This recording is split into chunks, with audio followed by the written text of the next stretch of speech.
Diggy, Johed, and the other two.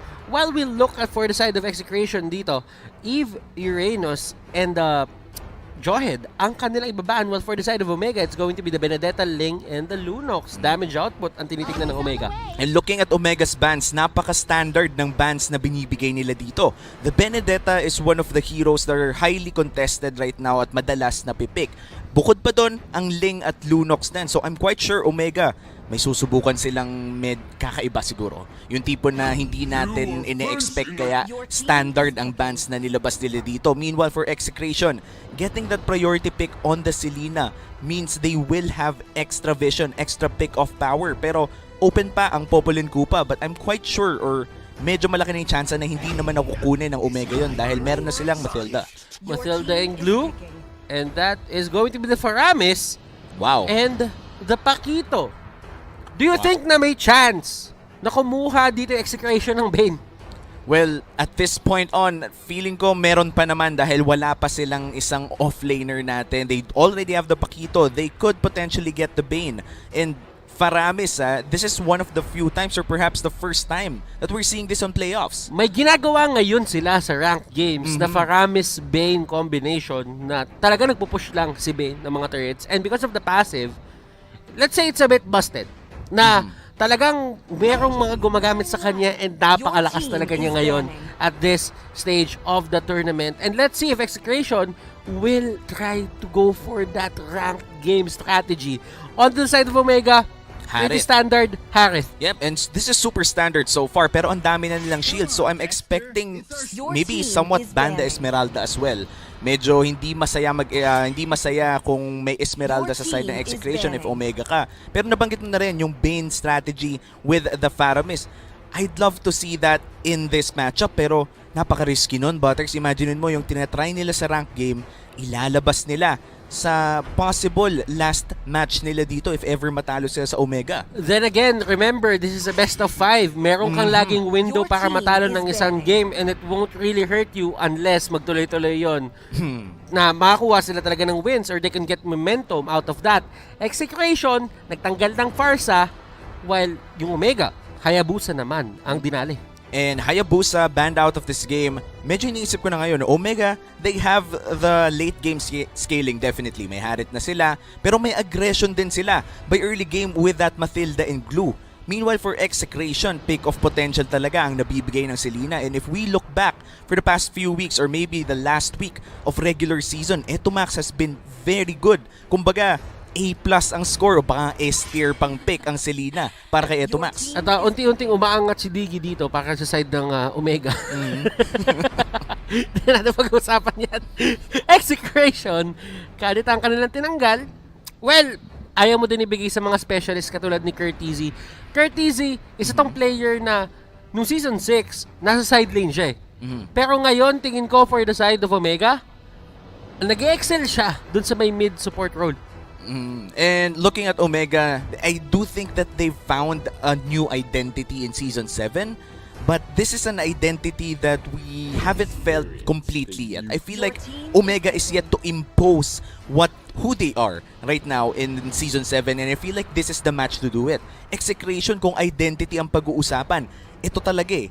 Ito ang identity ng Execration. When you hear Execration, maiisip mo agad mga setup, mga flashy plays, mga minamama ang kalaban, kumbaga. And it is going to be a Bane, ladies and gentlemen. We are going to see Faramis Bane being executed dito sa ating playoffs.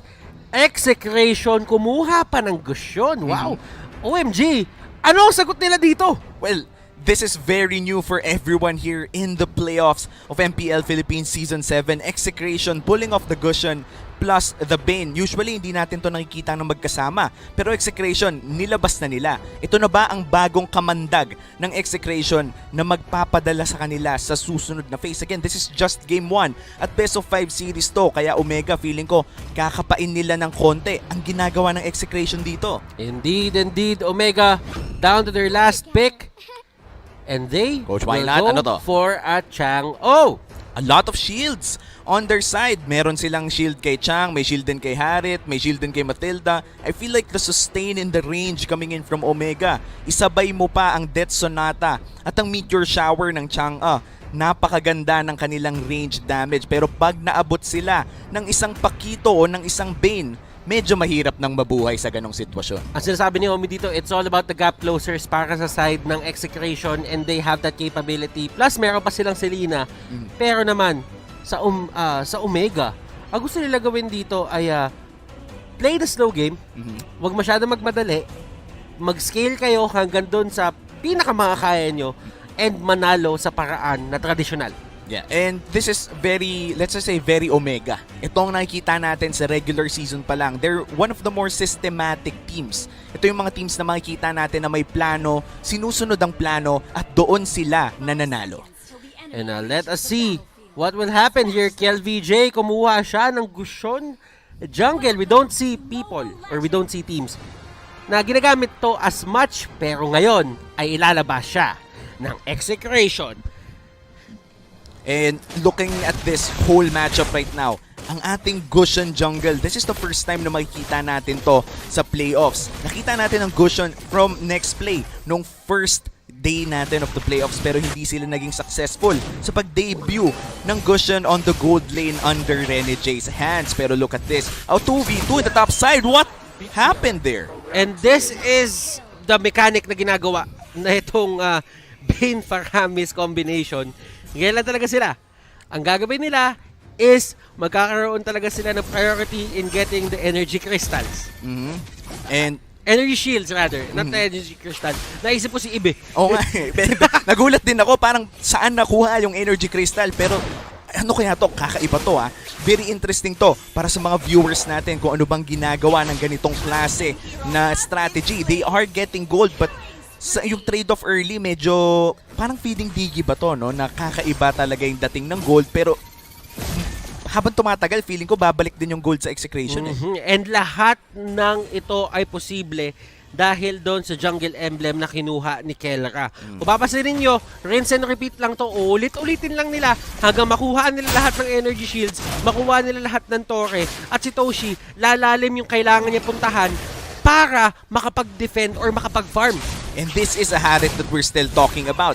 Every kill counts for a late game hero such as the Harit. So if this backfires in the late game, kumbaga dahil medyo napakain mo nga yung Harit sa ganitong klaseng strategy, tsaka lang sila malulugi. But for Execration, tignan natin ang gold lead ng Omega dito. Hindi naman gano'n nagkakalayo at nasa 1.3 lang. Mukhang ang turtle pa nga ay masisimula ng Omega. And tatandaan mo, nag-a-apply para sa lahat ng hero yung law of diminishing gold kapag ka nati-take down ka unti-unti. Nasa 3 deaths na si Keller at si Chakno ngayon.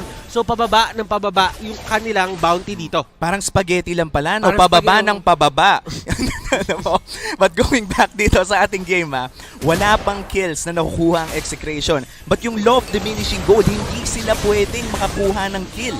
And si Chakno at si Bane, uulitin lang to hanggang mamaya and padami ng padami yung pumupunta sa lane nila.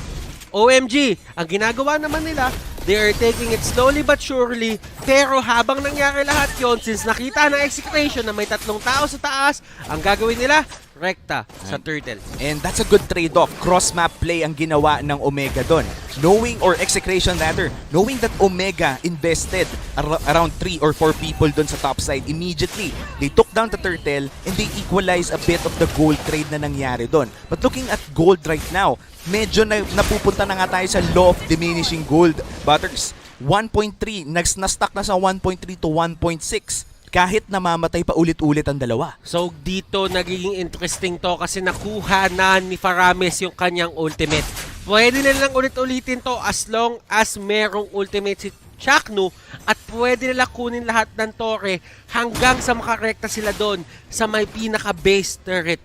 Nako, pag nangyari na yon, mape-pressure ang Omega sa pagpunta ng paulit-ulit doon sa lane na pinupush lang ng walang kamatayan. Pero ito, dito si Renjo dinadala-dala. At KLVJ, nahuli si Haji. Kenji, ang next target niya. Renjo, buhay pa rin. Hindi tatamaan ng second skill.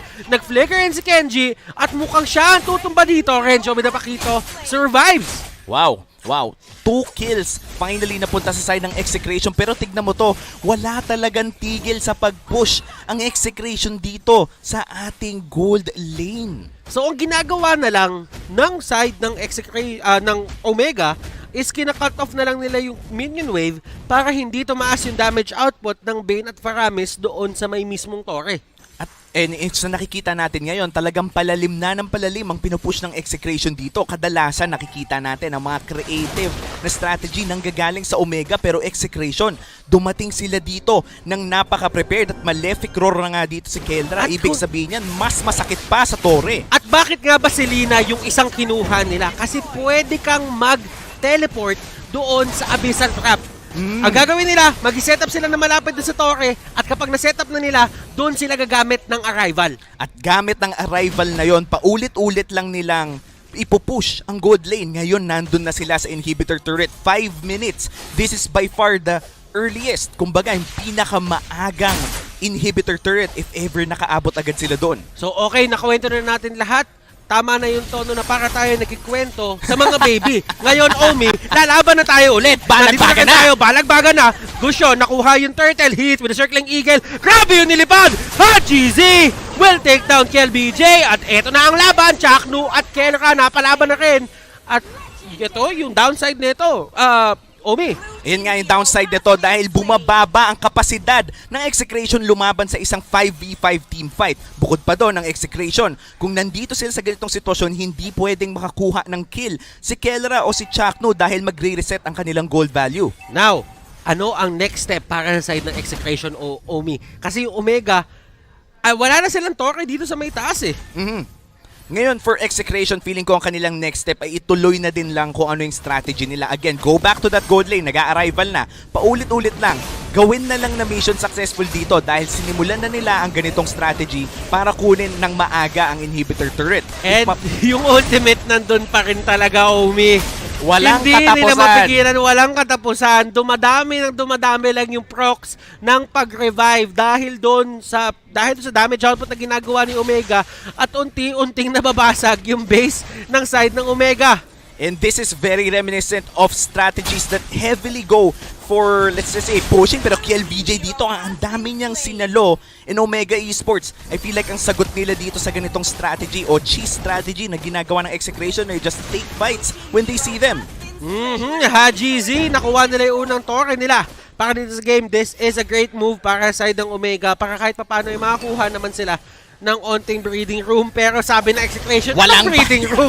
Anong breathing room? Eto, Walang hihinga! May breathing room na. Nasira na yung inhibitor turret kaya lilipat naman siguro sila sa ibang lane. Pero hindi! Gusto nila tapusin ang game, Dong! And automatic yan kapag nahawakan nila yan ng 2 o 3 beses pa, tutumba na yan. And ito ata yung pinakamakesong lineup na nakita natin sa buong stay ng MPL dito sa Pilipinas. Mas makeso pa sa lahat ng mga strategy na nakita natin throughout the regular season. 7 minutes, Butters. May rason na kung bakit kailangan manatili ng base ng Omega. At pinag-uusapan lang namin to sa backstage. Pinag-uusapan lang namin kung lalabas ba to, and lumabas na nga.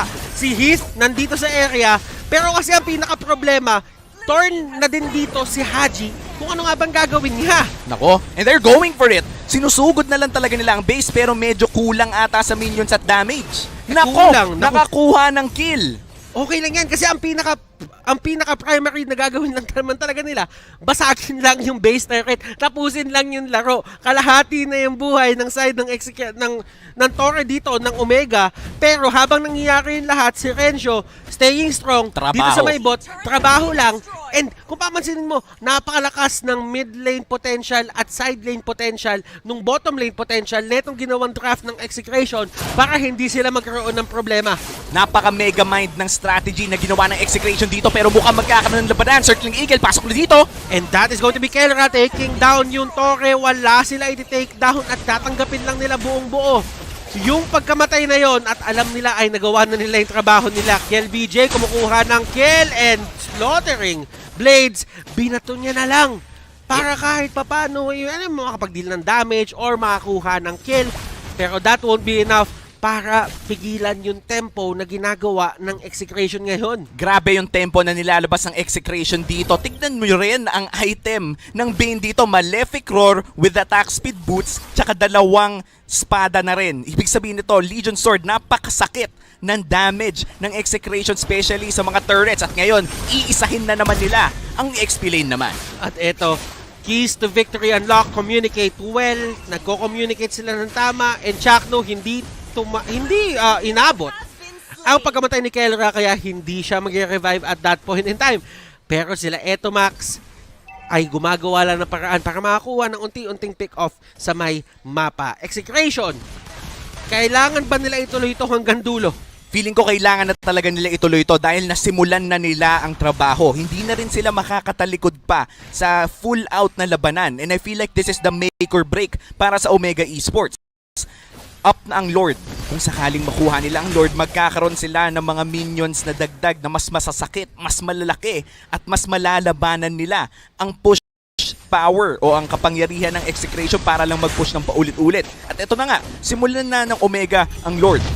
And yung Lord na to ay importante para sa side ng Omega. Pero ang problema naman dito is automatic, meron 3 o 2 tao na mawawala sa inyo at yung Execration, pipilit na nakukunin to. Nandun na naman sila sa taas at nakuha na Execration yung Lord. Nako. At tadaan yan sa may taas. Pero habang nangyayari lahat yon, si Faramis makakuha ng kill.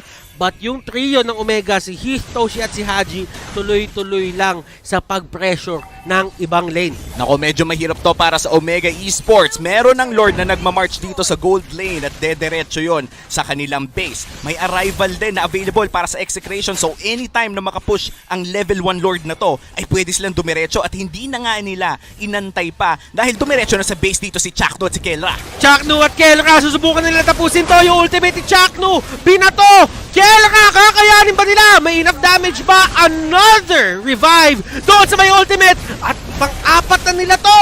Kelra, kakayanin ba? Hindi kakayanin. Hindi tama yung damage output para i-end na to ngayon. Hindi pa swak pero hindi ibig sabihin nun konting kalabit na lang matatapos na tong laro na to. Hindi na pwedeng hayaan ng Omega na makapasok pa ang Execration sa base ng Omega dahil the moment na makapag-arrival muli, the moment na may kasamang minions, 2 kalabit na lang at tapos na ang Game 1. At eto na naman silang dalawa, ang dynamic duo, Chakno at Kelra. Oh my goodness, sila lang yung talagang nagbibigay ng buhay nila dito para ipapanalo ang side ng Execration. And Execration, napapanindigan nila tong strategy na to na ginagawa nila na well. And look at this, yung mga items nila, may Blade of Despair, may Malefic Roar, meron siyang may blades dito para for the extra, alam mo yon, for the extra damage output. Tapos, ang ginawa naman dito ni Faramis, ni Chakno, kumuha siya ng Enchanted Talisman para kahit paano bumilis-bilis yung cooldown ng spells niya. Eto, Max. Oh no, Renzo, medyo delikado siya dito. Hindi niya kaya ang 2v1 pero susugod na siya sa base first. Ito na ata yun. At eto ang pagtakbo. Tignan natin kung kakayanin. Na-stun nila at lahat. Kelras nila live. At isa na lang. Kakayanin Isang ko! kagat! Chakno! Hindi pa rin kaya. Oh my God! Ah! Grabe! Anong nangyayari sa MPL? Hindi ko alam kung ano nangyayari sa MPL pero nagsisigawan na lahat ng mga tao dito. 5 segundo para dito kay Kelra. May oras para tapusin ng Omega to pero kung hindi nila matapos, isang kalapit na lang talaga. At nag-arrival, nag-delay, pero kakayanin na, nagmamarch na yung Omega dito and here is the fight for their lives and game number 1. Kanina Wala pa! Hindi pa rin talaga kaya. At Chakno, meron siyang ultimate na ibabato at yun yung magiging hudyat at senyales sa Omega na mag-back na lang. Ito na ata ang pinaka-exciting na laro ngayon sa match na to at hindi pa nga tayo nakakaabot sa Game 2, 3, 4 at a possible Game 5 Execration, bringing out a strategy na hindi pa nakikita dito sa playoffs. Kinakatakutan na siguro to ng Omega dahil palapit na ng palapit ang arrival timers. KLBJ pumasok sa may pinakalikod para huliin si Hajizi. Pana hindi tatama, Toshi and the others. Chakno! Nagkakaya ba si Chakno dito pero masyado ata maaga kasi wala namang minion yung side ng Omega. And look at this, napabak na naman nila pero si Kelra nandun sa may taas! Nandun sa may taas! Si Kelra! Oh my God! Tinapos ng Execration Game 1 goes to the boys in blue. And this winning moment is brought to you by Oppo A94. How do you live your life at full speed? Tinatapos ko po yung game ng 14 minutes lang. Grabe yun, Butters. First game na nakita natin ng strategy na ganun klase at pinanalo pa nila. So far, stat-wise 100% ang win rate ng ganong strategy sa MPL. And hindi ko alam na makikita natin to ngayon, ladies and gentlemen, but it is what it is.